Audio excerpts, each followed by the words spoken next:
If you're going to build a better mousetrap, you better really have a passion to kill mice, because if you cannot execute, you will not succeed. Meet Peter Conlon. He founded Xsil 4 years ago while running another successful business.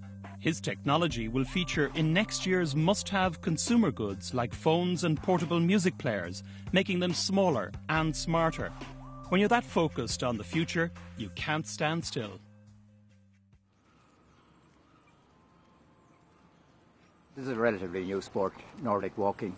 It's very similar to cross-country skiing, and a lot of athletes recently use it to train the full body, because you're not only using your lower body but also using your upper body. You can do it anywhere in the world. All you need is a pair of good poles and open space. I think I'm one of the first people to do this in Ireland. I've seen no one else do it yet. However, I was in Hamburg.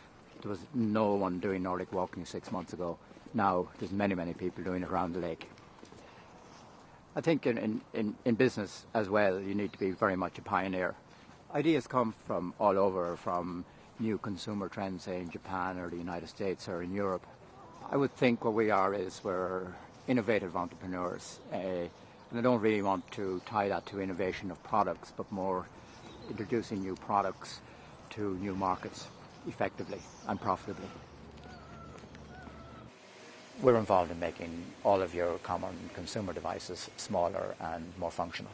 When you look at a cell phone, 5 years ago it had an average of 700 components. Today it has an average of maybe 7 or 8. That's because the functionality has been put more and more back to the chip rather than to the printed circuit board.